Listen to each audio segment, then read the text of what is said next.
What's up guys, how's it going, and welcome to How To Tech. Today I'm going to show you how to install Unreal Engine 5.6.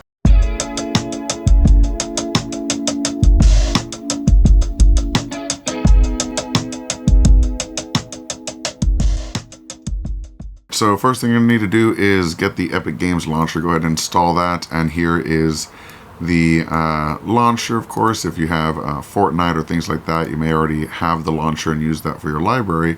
But here we're talking about Unreal Engine. So let's go ahead and click on Unreal. And we're going to go ahead and, if this wasn't here, we'd press that yellow button and it'll show up on the right as a new option to install. We're going to click on that and choose 5.6.0 preview and choose install.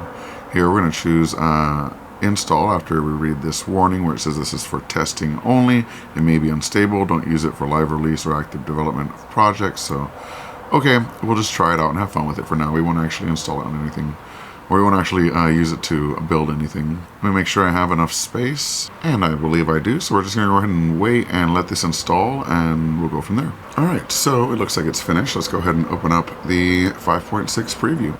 It's currently installing the prerequisites and loading up the editor. Alright, so now it's loaded. If we go to games, we can see that we have all the usual templates you're used to. We've got motion design, interesting. Architecture stuff is still here.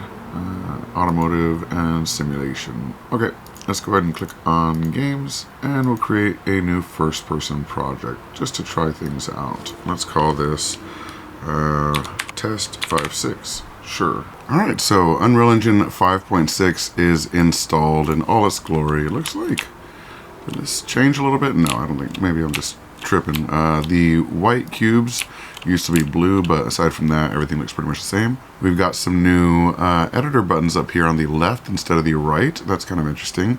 But what everyone wants to know is how to install the MetaHuman plugin. So all we're going to do is go into plugins. If it's not on top, all you have to do is go into the edit menu and choose plugins, and that's going to open it up. We're going to type in MetaHuman, and we're just going to turn on all of these MetaHuman plugins that are not currently on. This includes the core tech, animation libraries, and MetaHuman Animator, and we'll restart. This will take some time. Now, you might get missing plugins prompt. Just go ahead and choose enable missing. That's going to enable everything else that is needed for the project. And we're ready to go. Let's go ahead and restart, and we can start using everything. All right, so now that everything's installed, we're gonna go ahead and just create something new. So let's right click and head over to the new MetaHuman option here. Now that we have the MetaHuman plugin installed, and we're gonna choose a MetaHuman character. I'm gonna name this MH_Mike and press enter. Now it's going to take some time, and once we open it, it might need us to actually enable some dependencies. We'll see if it does that. And here it is. Nothing else was required, and it looks like it's loading up just fine. Let's give it a few seconds. Alright, and we are in the MetaHuman creator now, and this is all running locally. We don't have to wait in line online in the cloud anymore. Some of those queues can be very, very long, so now you have full control over creating MetaHumans right from the engine itself. Super, super useful. If we go over to Blend, we can use all the same features that we had before in the online interface, except we can actually add more of our own assets. So let's say instead of using the characters for family assets, we can actually use real characters we've designed for family assets, and then use those to influence new characters, which is really cool. But otherwise, we can grab the individual nodes, make edits, do things like that. We can use modeling mode.